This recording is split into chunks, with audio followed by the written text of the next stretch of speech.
பதில் போலீஸ் மா அதிபர் பிரியந்த வீரசூரியவுக்கு கிடைத்த தகவலுக்கமைய மத்திய ஊழல் தடுப்பு பிரிவினரால் அருவக்காடு இல்மனைட் அகழ்வு முன்னெடுக்கப்பட்ட காணி நேற்று சுற்றி வளைக்கப்பட்டது.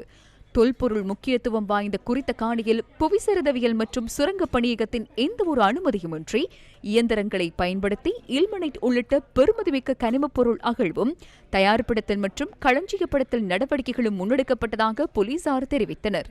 அரசாங்கத்துக்கு சொந்தமான இந்த காணியானது சுண்ணக்கல்லுடன் தொடர்புடைய சீமெந்து உற்பத்திக்காக குத்தகை அடிப்படையில் வெளிநாட்டு நிறுவனம் ஒன்றுக்கு ஏற்கனவே வழங்கப்பட்டிருந்தது. இந்த நடவடிக்கைகளுக்கு மத்தியில் இலூகா லங்கா ரிசோர்சஸ் தனியார் நிறுவனம் ஆஸ்திரேலிய இலங்கை கூட்டு முயற்சியாக 2013ஆம் ஆண்டு இல்மனைட் தொடர்பான ஆய்வை முன்னெடுத்திருந்தது. உயிர்த்த ஞாயிறு பயங்கரவாத தாக்குதல் மற்றும் கோவிட் நிலைமைகள் என்பவற்றினால் 2009ஆம் ஆண்டின் பின்னர் இந்நிறுவனம் இந்த நடவடிக்கைகளிலிருந்து விலகியது. இதனையடுத்து புத்தளம் இல்மனைட் எனும் பெயரில் இலங்கை நிறுவனம் ஒன்றினால் புவிசரிதவியல் மற்றும் சுரங்கப் பணியகத்தின் அனுமதியுடன் இந்த காணியில் இல்மனைட் உள்ளிட்ட கனிய வளங்கள் மீதான ஆய்வுகள் முன்னெடுக்கப்பட்டன. இதனையடுத்து அருவக்காடு காணியில் இல்மனைட் உள்ளிட்ட பெறுமதிமிக்க கனிமப் பொருட்கள் உள்ளிட்ட பொருட்கள் உள்ளமையை குறித்த நிறுவனம் உறுதி செய்தது. இதன் பின்னர் அகழ்வு பணிகளுக்கான அனுமதியை குறித்த நிறுவனம் கோரிய போதிலும் அதற்கான இணக்கம் தெரிவிக்கப்படாமையினால் அகழ்வு பணிகள் இடைநடுவே கைவிடப்பட்ட நிலையில் உள்ளன. இதனையடுத்தே ஆஷா மினரல் நிறுவனத்துக்கு இந்த காணியில் அனுமதி வழங்கப்பட்டது. இந்த கொடுக்கல் வாங்கல் தொடர்பில் அப்போதைய முன்னாள் ராஜாங்க அமைச்சர் சாமர சம்பத் தசநாயக்கவுக்கு உள்ள தொடர்பு சீமெந்து கூட்டுத்தாபனத்தின் தலைவரினால் அனுப்பப்பட்ட இந்த கடிதத்தின் மூலமாகவே வெளிக்கொணரப்பட்டது. 2023ஆம் ஆண்டு ஏப்ரல் மாதம் 10ஆம் தேதி ஆஷா மினரல் லிமிடெட் நிறுவனத்துடன் 30 வருடங்களுக்கு உடன்படிக்கை கைச்சாத்திடப்பட்டுள்ளதாக சண்டே டைம்ஸ் பத்திரிகையினால் செய்தி வெளியிடப்பட்டது. எவ்வாறாயினும் குறித்த காணியில் அகழ்வு பணிகளை முன்னெடுப்பதற்காக புவிசரிதவியல் மற்றும் சுரங்கப் பணியகத்தினால் அனுமதியோ அல்லது அனுமதி பத்திரமோ குறித்த நிறுவனத்துக்கு வழங்கப்பட்டிருக்கவில்லை. இது தொடர்பில் பல வழக்கு நடவடிக்கைகள் இடம்பெற்று வரும் நிலையில் இத்தகைய பின்புலத்துக்கு மத்தியில் ஆஷா மினரல் நிறுவனத்தினால் மிக முக்கியத்துவம் வாய்ந்த குறித்த காணியில் இல்மனைட் உள்ளிட்ட கனிம வளங்களை பதப்படுத்த 2 பாரிய அளவிலான நீர்த்தேக்கங்களை நிர்மாணித்து அவற்றில் நீர் நிரப்பப்பட்டுள்ளது. இந்த வளங்கள் தவறாக கையாளப்பட்டமை தொடர்பில் துறைக்கு பொறுப்பான அமைச்சர் சுனில் ஹனுன்னதி கடந்த வாரம் பாராளுமன்றத்தில் தெளிவுபடுத்தினார். முதலில் அருவக்காடு காணி சீமெந்து கூட்டுத்தாபனத்தால் ஹோல்சிமுக்கு வழங்கப்பட்டுள்ளது. சீமெந்து கூட்டுத்தாபனம் ஹோல்சிமுக்கு வழங்கியது. அந்த கொடுக்கல் வாங்கலின் போது கூட்டுத்தாபனத்தின் பெயரையும் சேர்த்து வழங்கினர்.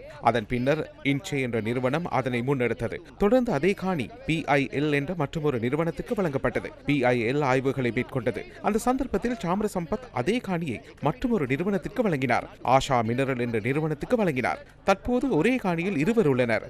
அமைச்சரவையின் அனுமதியும் இல்லை. அன்சொலிசிட்டட். இறுதியில் என்ன நடக்கும் தெரியுமா? சீமெந்து கூட்டு தாபனத்துக்கு எதிராக ஒருவர் வழக்கு தாக்கல் செய்துள்ளார். GSMPக்கு எதிராக மற்றொருவர் வழக்கு தாக்கல் செய்தார். 2 பக்கமும் வழக்குகள் காரணமாக இறுதியில் சட்டத்தரணிகளுக்கே அனுகூலம் கிடைத்துள்ளது. 26 வருடங்களாக தொழிற்சாலைகள் இல்லை. அதனை தீர்ப்பதற்கு நாம் நடவடிக்கை எடுப்போம். நான் தலையீடு செய்துள்ளேன். நிச்சயமாக நடவடிக்கை எடுக்கப்படும். கனிம வளங்களை கொண்டு அபிவிருத்தி செய்யக்கூடிய நாடு இது. நாட்டை சூழ கனிம வளங்கள் உள்ளன. இல்மனைட், மோனோக்சைட், சர்கோன் அனைத்தும் உள்ளது. டைட்டானியம் ஸ்லாக் தயாரிக்க முடியும். போலீசார் நேற்று சுற்றி வளைப்பை மேற்கொண்ட சந்தர்ப்பத்திலும் வில்பத்து சரணாலயத்தை அண்மித்த பகுதியில் சுற்றாடலை அழித்து மேலும் 3 நீர்த்தேக்கங்கள் நிர்மாணிக்கப்பட்டுக் கொண்டிருந்தன.